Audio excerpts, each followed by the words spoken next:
Hello and welcome to I Can't Believe It's Not the Mouse, the podcast all about animated features not made by the mouse. I'm your host, Octaviano, and today I'm talking about a Mexican animated feature. I was looking around because I was thinking okay, I want to do a foreign feature. I want to do something, different. I've already done a French film fairly recently, had something Japanese fairly recently, and I don't want anime to be the only foreign thing that I do regularly. So I figured, okay, you know what? Let me do another animated feature from the country of my background. While looking into this, I found something on Netflix called Hika's Journey. Hika's Journey is a pretty simple animated feature. It definitely is something for kids. The animation in it, while it's not bad, it's definitely cute, is something pretty simple. It's like the character designs are something that you would probably see on a pretty low budget cable show. That's not to say that it looks bad. It doesn't. It really does look charming for what it is. It works. Is basically what I'm trying to say. I do like how they incorporate CG into this in a lot of ways. It kind of reminds me of the stuff that Disney has hinted at for years. Well, not really years, but it used to hint at where they were going to do stuff like Where the Wild Things Are as a 2D, 3D hybrid, but that never came to fruition. There is footage of it out there, but it never really happened. That's kind of how this plays out. And for what it is, it looks nice. Could it look better? Absolutely. But I do think that all told, it is a nicely animated movie. Now, the movie itself is, like I said, pretty simple. You basically have this little village where a businessman has decided, okay, there's this big mountain right there, and I want to get the gold in there. So, greedy corporate men, we've seen this before, and the way they're going about it is to start fracking the mountain. Okay, modern political thing. It's environmental. Like I said, we've seen evil corporate businessmen and kids movies before, and whatnot. And in a way, that does sound like it would be kind of annoying because it's like, it's going to be preachy, it's going to be, all that stuff. But one, considering the people that we've seen in politics over the years, and considering how much the environment has been damaged over the years, this feels important. That's not to say that I think because of that, this movie is great. It really isn't. The movie itself is just okay. But I if I was younger, I definitely probably would have found this more annoying. As I am now, I'm just like, okay, it's fine for what it is, and I can't really say that this is outlandish or fake or whatever. Like, even though the villains get over the top, and especially like the main businessman gets over the top in terms of how he handles the stuff, because realistically it's like, yeah, looking at it, a lot of these people are this cartoonishly evil. Again, look at the people that we've had in politics over the last few years. If you're a right winger, you definitely come out like something out of like Captain Planet, and that's not me joking. That's literally how it feels like. So in that regard, I can't really say I complain too much, even if it, some of it does feel kind of cartoonish. Like, well, look at real life. And opposing that, we got the main character, which is a little girl named Kopi, and her dog named Hika. She has a friend, and there's a whole mystery involving where her mother disappeared to. It turns out that she went to the mountain and never came back. And just to be clear, I will be talking about this movie, so obviously spoilers here. At this point, I just want to make it clear for any longtime viewers, or if you're a new viewer, I will be talking spoilers throughout this. So if you're at all interested, definitely go check it out. If you're not interested, maybe check it out anyway, just so you don't get lost in what I talk about. But I'll try to make it as clear as possible, even if you've never seen it. But yeah, like, there's a whole thing where basically the grandma doesn't want to tell the main character where her mother went, and turns out a protector of the mountain. Like, she has this stone that connects with two other stones that are held by two other villagers, one being the local old man, and the other being the mother of the mayor of the town, who it turns out is kind of an idiot and accepted the bribe from the evil corporate businessman to start fracking the mountain. Basically, they're like, okay, we gotta stop all this from happening, but we're of course way too old, and things get more complicated when they realize that Kopi, after overhearing the fact that the mother went to the mountain and disappeared there, she decides to go journey into it. So Kopi's friend is pretty much given the task like, okay, take these stones to her. You guys are gonna have to be, finding whoever, is in the mountain that can connect the stones and stop everything from happening. Now, if the title wasn't a dead giveaway, it turns out that that the dog Hika is actually more special than they know. Once they get to the mountain, he starts talking, which I'll be honest, it's one of the weaker choices of the movie. Like I get it, but at the same time, it's like I don't really care for this character, even after they give him a voice and they make him more involved in the story. Like I was kind of like, okay, there's multiple animals that come through here. Uh, there's a like basically like a rabbit, a possum, and whatnot, and I'm like, I don't know. I'm not saying that necessarily any one of those could have replaced the dog, but yeah, any one of those could have pretty much replaced the dog, and it wouldn't have made much of a difference to me. So there's like a whole thing where they're trying to find who they're supposed to take the stones to fix the problem. There's guardian spirits. There's the mystery of the mother, and then there's the town that eventually realizes, okay, wait a second, they're going to be destroying our town through the use of fracking, so they start trying to fight back, and you got all these things coming to a head, and it does feel like, okay, it's probably a bit too broad for even for a 90-minute movie. Not that this movie outstays its welcome, but it's like a lot of it just doesn't matter to me. It's just like, okay, I already know what's going on, and again, not necessarily that it couldn't have been as long as it is. It's just that if you made this any shorter, I don't think much information would have been lost. I don't know. It really didn't make much of a difference for me either way. It was just, here's your story, here's your messages, here's your characters. There you go. But like I said again, it's not a bad movie. It's fine. The animation, like I said, is nice, even if it can be a little too simple. And even though I don't really care for the Hika character, overall, I wasn't really annoyed by anyone in this movie. For the most part, I did get a few laughs out of this, how over the top the villains were. I did get, some enjoyment from some of the characters just talking. It's just nothing that is, extraordinary, like nothing that's revolutionary.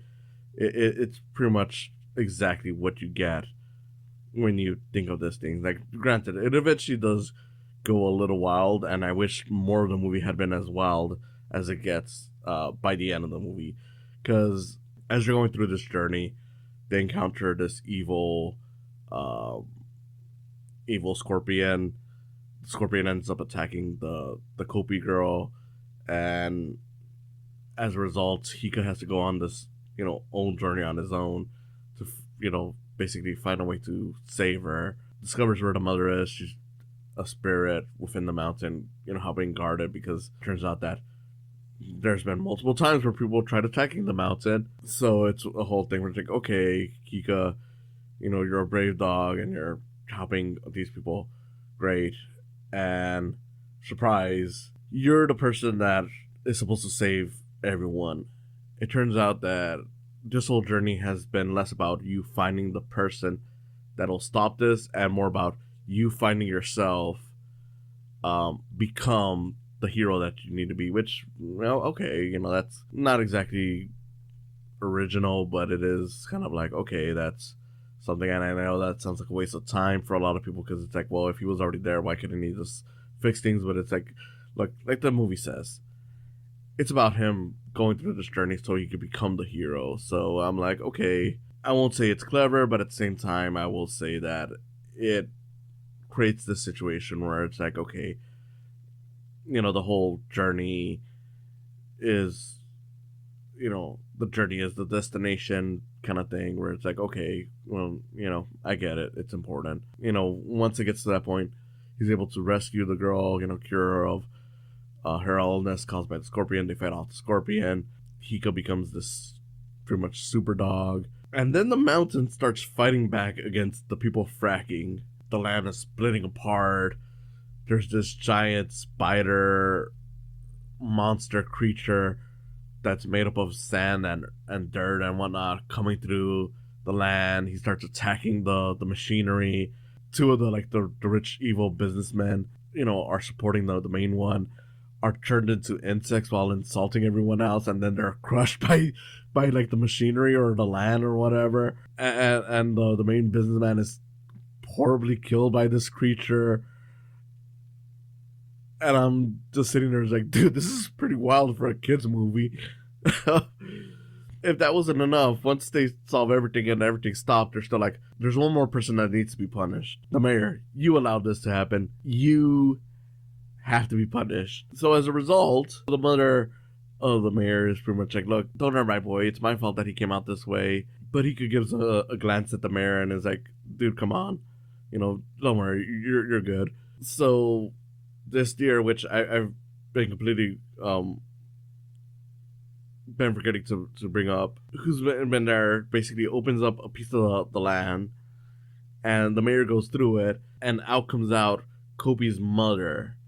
So it's like, okay, one soul for another. So it seems like maybe he became the guardian of the mountain, or the new spirit guardian. With that, I'm just like, again, this movie's pretty wild on that front. It's just like, this guy just, I mean, granted, he made a mistake and that was horrible, but it's like, he just sacrificed himself to bring back this other person back to life, and it's like, happily ever after. And from there, it's pretty much your standard, fairy tale Disney movie ending, where it's like, Hiko's given the chance to join the mountain, but he wants to stay with his family, so he's allowed to stay with the family, and all is well until another man wants to frack the mountain, I guess.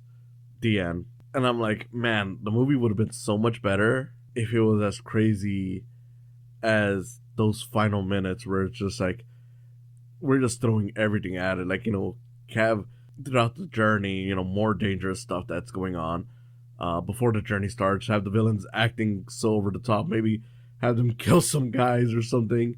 The main bad guy was already kind of telling the soldiers to kill the villagers, so why not actually go for it? If it was like that, I would have definitely called this a really fun time. Unfortunately, as is, it's just a basic time. Like I said, it's not necessarily a bad movie. It's just that it's very much something that doesn't do anything all that special until those final minutes. And as a result, it's just like, yeah, can I recommend it? If you're a young viewer or just want to explore movies of different countries, sure, why not? It's not going to hurt you. It's just 90 simple minutes. It's got its pros, it's got its cons. The animation is never outright bad, even if it's never all that amazing. It's serviceable. But if I were recommending this to just an average person, just who wants to have a very fun time, I mean, I'm not going to do that. It's not worth it. It's not, necessarily a bad movie, but it's also not necessarily anything to write home about. And that's unfortunate, because when it does get crazy, it's like I said repeatedly already, it is certainly a wild thing. And I do wish more animated movies had that confidence to go wild, even just as much as this movie does, but I would say more regularly. But of course, I know there's studios who get behind these things and prevent stuff from going that wild, and maybe that's what happened here. Maybe the studio behind it was just like, okay, you gotta dial it back. Some of this is a little too much. We'll allow it for that ending, but we're not gonna allow it throughout this, because when it comes to that, it really does feel like something you'd get out of like a fable, like, you know, something that would have been like a story that you would have heard from your parents or grandparents as a kid, where it's like, since this is such an old story created and remixed by so many different people, there's certain things that I don't want to say don't make sense, but feel so out there, and it's just like, okay, that's crazy how that's a part of that story, but instead it ends up feeling like a typical corporate product of about saving the environment, with the only thing that feels kind of relevant, being the fact that they're specifically mentioning like, okay, we're gonna be fracking the mountain, because they could have easily just said that we're gonna destroy the mountain and just use random things, which they kind of do, because some of the technology that they use to frack the mountain, I'm like, I don't think that's actual technology. They're, at some point, one of them looks like a freaking Mac, but I could be wrong. I don't know how a lot of that stuff works. Yeah, I don't know. It's definitely a wild time in that regard. Um, at least for the last 20 minutes, maybe really less than that, but at the very least, you know, with it being 90 minutes, you're not gonna feel tired once you get to it. At least I don't think. What I definitely prefer more, of course, but like I've already said, I get it. You know, in that regard, it could have been better. A little disappointed, but I can't say that I'm all that bothered by it. I will say that in comparison to the last time I did a Mexican animated feature, this is definitely the weaker one. It's the one that I'll probably forget much more, even though I would say the animation on this looks a little better, just because with the last one, which was Disfraz por Nicolas, which is a costume for Nicholas. With that one, the animations at times would look nice, and then at other times it would look kind of choppy. There's no moments in here that look choppy, so at the very least, it gets the one up on that one. But yeah, you know, I would recommend that one more if you're looking for a Mexican animated feature. I don't know. There's definitely got to be more out there that are better, but you know, over time we'll find them. I'm sure we're gonna find something really special for this. You know, if you're interested at all, from what I said, it's on Netflix. It's called Xico's Journey. Just to be clear, for those of you who are non-Spanish speakers, it would be Xica. Just if you're curious, you'll probably see it in the title for this. So, you know, don't worry too much about how it's spelled. But if what I said didn't impress you too much, I mean, that itself should tell you that, you know, you could probably skip it. Like I said, it does have its moments that are worth watching. I don't know if you could look it up on YouTube or not, but realistically, if you care about cinema, I would recommend just watching it from beginning to end. You know, give it a fair shake. You know, maybe you might like it more than I do, and that's the important thing. A lot of people, you know, often forget that just because one person likes or dislikes something doesn't mean that they will, even if their opinions are usually very similar. You might see something that I didn't. You might be in a better mood than I am. I don't know. In any case, thank you for listening. This has been Octaviano Macias, and I'll see you again next time. ¡Las piedras! ¡Ay, es un conejo que habla! Mejor se van acostumbrando a todo esto. Thank you for coming on today. If you enjoyed this, please consider subscribing to my YouTube channel, where you'll see video versions of these podcasts. And if you just want to listen to them, there's always the option of just following the podcast on their various sites, whether it's Spotify, Podbean, or Apple Podcasts. Whatever you choose, I hope you continue enjoying these. And if you want to support me even further than that, there's always the option of Patreon. With Patreon, even just $1 will get your name on the video versions of this and on other videos that I may do outside of these podcasts. A few dollars more gets you some behind the scenes info, and as this continues to grow, you'll find that there's more perks to it. So I hope you consider supporting me through Patreon as well. In any case, again, thank you for listening, and I hope you have a wonderful day.